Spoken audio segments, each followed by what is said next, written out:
Hello mga ka-amazing. Tagulan na boy. Okay. So, meron tayo ngayong special request ng mga ka-amazing natin. Pag-usapan daw natin ngayon yung Ginebra versus Tokentex. Kung ano daw ang ating insight kung paano mananalo yung Ginebra natin. Pero before natin pag-usapan, hihingi muna ako ng tawad sa mga NSD natin. Nagkamali ako. Hindi ko na, inaako ko naman, nasampal mo na ako, di ba? Okay na yun, pwede mo na akong patawarin. Mga ka-amazing, humingi po ako ng tawad sa inyo. Kasi grabe yung mga comment sa akin, ayaw na akong tanggapin. Sabi, hindi ka na namin, huwag ka nang mag-Ginebra, Tokentex ka na, ayaw. Kasi sa finals, Alam mo kasi, yan ang sasabi ko sa'yo. The meaning behind NSD is, ano yan? Di ba never say die? pati yung mga fans dapat. Yeah, it doesn't win matter. or lose. This is like, dugong Ginebra talaga eh. You get what I'm saying? It doesn't matter if they're winning, they're losing. Guys, I mean, there's people, if Ginebra loses, hindi kumakain, bro. Affected, umiiyak. Tapos As in yung pamilya talaga. nag-aaway-aaway. Nag-aaway sila. Yung mag-asawa That's nag-aaway. NSD. You know what I'm saying? You can't jump from here to here to here. You can't. NSD is NSD. That's it. Dugong Ginebra. Nagigets ko na ngayon. Yung vibes nila, parang tinrider ko sila, parang ganun. Dahil ako dating NSD. Exactly. Hindi naman ako naging rain or shine eh. Kaya That's yun what it yung, means to be once a king, always a king. It means once you get on NS, once you become a Ginebra player, tanggapin mo na yung mentality na NSD na parang okay, naging Ginebra player ako. Yeah. I'm Ginebra diehard lang. Ganun. nasaktan sila dahil nag-rain or shine ako. Pero siguro hindi sila ganong masasaktan kung Pure Foods versus Ginebra magkalaban dahil No, man. Pure Foods ako. Man, so you're not NSD then, bro.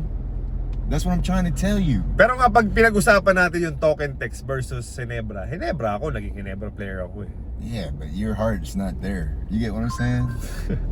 If you're questioning, if you got a question, if you never plays against another team, if you're questioning that you're gonna go against Ginebra, you're not Ginebra, bro. Okay. So, yun na. Ano sa palagay mo ang kailangan ng Ginebra gawin para talunin yung Tokentex? Kasi you cannot underestimate Tokentex kahit alam mo number 8 sila? Yeah, but they're a championship caliber team. Yeah. And yung import nila is McCulloch. Yeah. May experience sa championship dahil champion yan nung nasa San Miguel siya. Even though they're 8th, alam natin na pag playoffs, that's a new season. What happened in the eliminations doesn't matter. Ang differentiating lang kay McCulloch nung nasa San Miguel siya, may Junmar siya. Ito, Tokentex. Of course, magagaling din naman yung mga big man ng Tokentex. Sila BGR, masisipag, sila... Bro, yung Tokentex has championship experience. I think that's the difference between them and Rain or Shine. They both have good players, but the difference is the championship experience is you only get that through being in the finals. Depending championship eh. Right? That's what I'm saying. So ikaw as a point guard, of course, ikaw yung main point guard before. Alam mo yan kung paano sasagutin yung question ng mga ka-amazing natin na paano ang kailangan gawin ng mga ka-amazing, ng mga NSD natin, Ginebra na players para manalo. you gotta focus on the defensive end. Offensively, we got a lot of great offensive players, but in order to beat Tokentex, because they have good offensive players as well. They have guys that shoot the three really well. Si Optana, saka si Pugoy. Pugoy, yung Headings. Yeah, they have a lot of scores. So, you have to play defense. Defense is gonna be a crucial part of the finals if you want to win. You can't just try and outscore Tokentex. You got to stop them, or limit their shots, or make their hard shots very difficult. The imports are gonna. I think this is why we lost yung finals versus Tokentex Before RSJ. Okay. The imports canceled each other out. We lost because we were outplayed by the locals. So this time, feeling ko lesson learned yan para sa amin. We have to be a good supporting cast for Justin. Unang-una, para hindi mapagod si Justin. We can't rely on Justin every time that he's the one that's gonna score for us. Others guys got to step up. Like RJ has been playing really well. He has to keep that going. He I has to think keep magiging best player of the conference, RJ. He deserves it. Yeah, that's He true. deserves it. And Ralph Ko, who is playing well also. Ganda nung off That's the what I'm bench saying. niya. These guys are the X factor. The guys that come off the bench, you know, providing defensive intensity, and then, you know, scoring punch to help Justin out. Scotty's gonna do his thing, but the other players, you know, they Ano, all gotta alam step up. mo sa Ginebra, fan ako kay Troy Rosario. Ang ganda nung bring niya sa team. Hindi napapansin to ng mga iba, but ang laking factor, X factor yung Troy Rosario. Rebound, defense, hustle. Kasi si Japet will always be there. Japet is in the first Those are starting the part. guys that are, you know, you already know what you're gonna get from those guys. It's the other guys that, you know, Yung when they may- get their opportunities, they got to step up. You know, let's say the other guys put in 8 points each. Those are big buckets, man. 6 points, 5 points. You get what I'm saying? It adds up if everyone's putting in, like, let's say, you know, I'd rather have everyone get 10 points than 2 players get 30. Yeah. It's hard to stop a team like that Mm-mm. because you don't know who you're gonna guard if everyone isn't putting in work. Yeah. But the thing is, you know, that's something that's tough to do, to get everyone in rhythm at the same time. But if you got open shots, you know, you got to take it. Like cool, he took advantage, like his open shots. When he's open, he knocked them down. Yeah, matapang yung Ko, no? Yeah. Usually, pag mga ganyan, pag kay Coach Tim, alam naman natin, pag si Coach Tim, pagka one mistake mo, upo ka dyan eh. Another player na, you know, no one really talks about. Si Stephen Holt. Crucial din yung Oh, mga yeah. bitaw nun. May bitaw din eh. And yung Gray. Actually, alam mo, tama si Coach Yeng eh, nung sinabi niyang, pwede mong gawing Gilas team si Ginebra. The way yung built yung lineup nila. Come on, man. What? Talking Texas, the same thing. They got more Gillis players than Ginebra do. Oh yeah, balance lang no. Yeah. The only one that's playing on the Gilas team is Japet and Scotty. Who else played on the Gilas team? Brownlee. Oh, they said they had Jason Castro. Troy Rosario. Troy. No. No, Jason Castro. They had Kelly Williams. They got Aftana. They had Pugoy. They had Headings. Heading. Yeah, they got a bunch of Balance former lang. Gilas players. Ito nga yung finals ng PBA ngayon. Napakagandang panoodin ngayon. So I'm sure jump pack na naman yung Araneta or Smart Samoa. Unfortunate talaga na injured si Ball. Oh, laking bagay. Kung No? nandyan si Ball, I think, man, Kung- every game would be sold out. Oh yeah. Kahit tayo, manonood tayo Yeah, eh. man. Iba Excited yung, tayo. You want to see an NBA player, you know, of his caliber to perform at, you know, the big stage talaga of the Philippine Basketball Association. So, and hopefully, I know, he's probably not watching, but, you know, get well soon, bro. Hopefully he can come back to the Philippines and go for, you know, another try out here, you know. Yeah, sana gumaling. Kasi unfinished business yung kanya eh. Yeah, sayang talaga, man. So, we good payroll kay Hey, I predicted this from the beginning of the season. Sabi Talking Tex and Ebra. Oh yeah. Di ba? Dahil lakay bol-bol. Yeah. Oo, nahulaan niya mga ka-amazing galing. So, kayo mga ka-amazing, kayo yung mga nanonood, of course, meron din kayong comment, meron din kayong suggestion. And of course, halos kayo, puro Ginebra fans.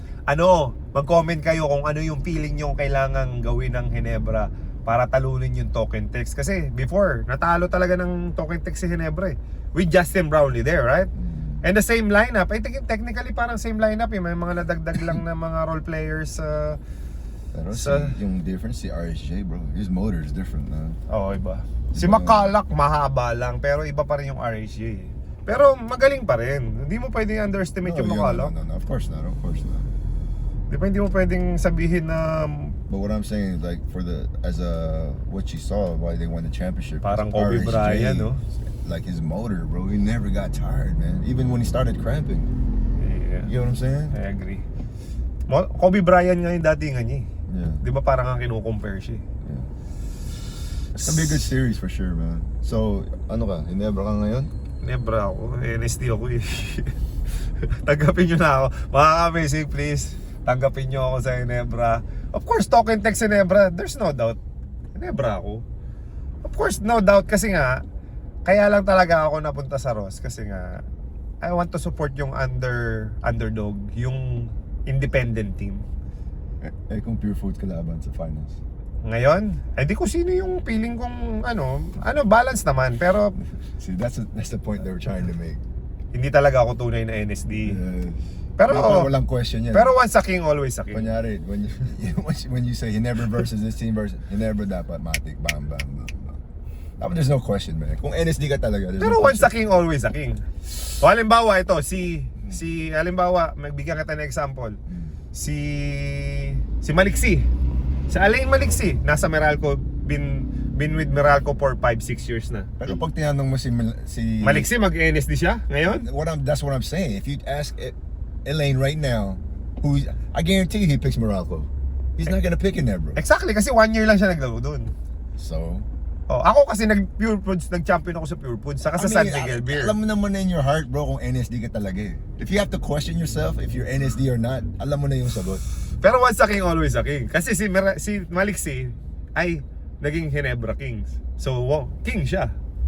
Yes, but I've never heard Elaine go against Ginebra. Except if you're playing against your As in Meralco. Morocco, of course he's gonna go for Morocco. That's his team. But what I'm saying is, if Ginebra's playing against another team, I've never heard. Nasampal lang ako, di ba? I've never heard. No, I'm trying to make a point. I've never heard Elaine say he's rooting for the other team against Ginebra. Pero nasampal na ako. Tinanggap ko na yung consequence ko, yung That's mistake not the ko. point. The point is, did your heart change? Dun sa loob ng kamay. So, Sige. Pero mapapatawad mo ako. ako ever since, alam ko naman Yung heart ko. Heart mo, hindi ka NSD eh. I've been telling you that before.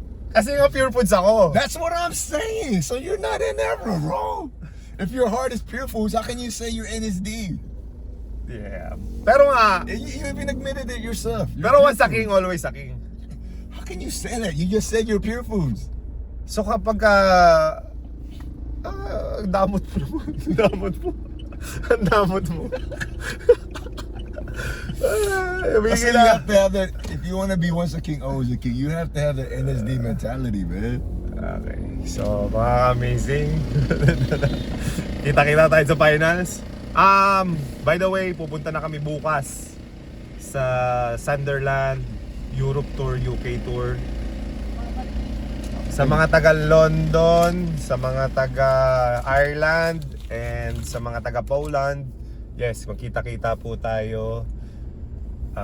Bukas na po yung flight namin nila James Yap, JC Intal. Kala ko summertime doon, baka sabi nila Gako. Malamig pa rin yung summertime dun eh. Tsaka kasi yung kay Gako makapal yung balat nun, parang sa kalabaw yung balat nun. Yung puro dala ko pang summer. Pero maglagay ka ng jacket. Saan ko lalagay?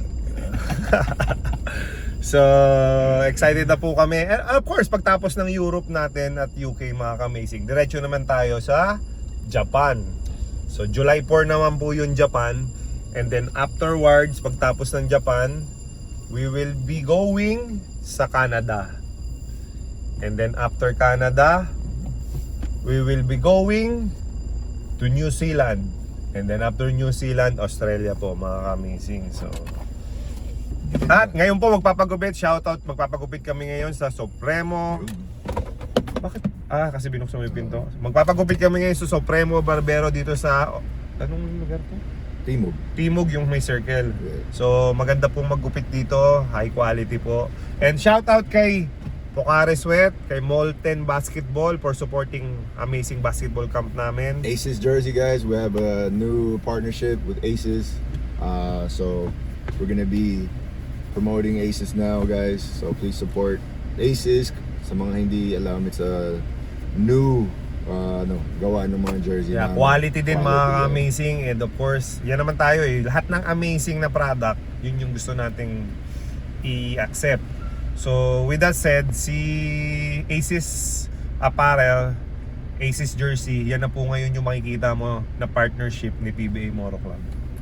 Okay? Alright. May nakalimutan mo ba tayo?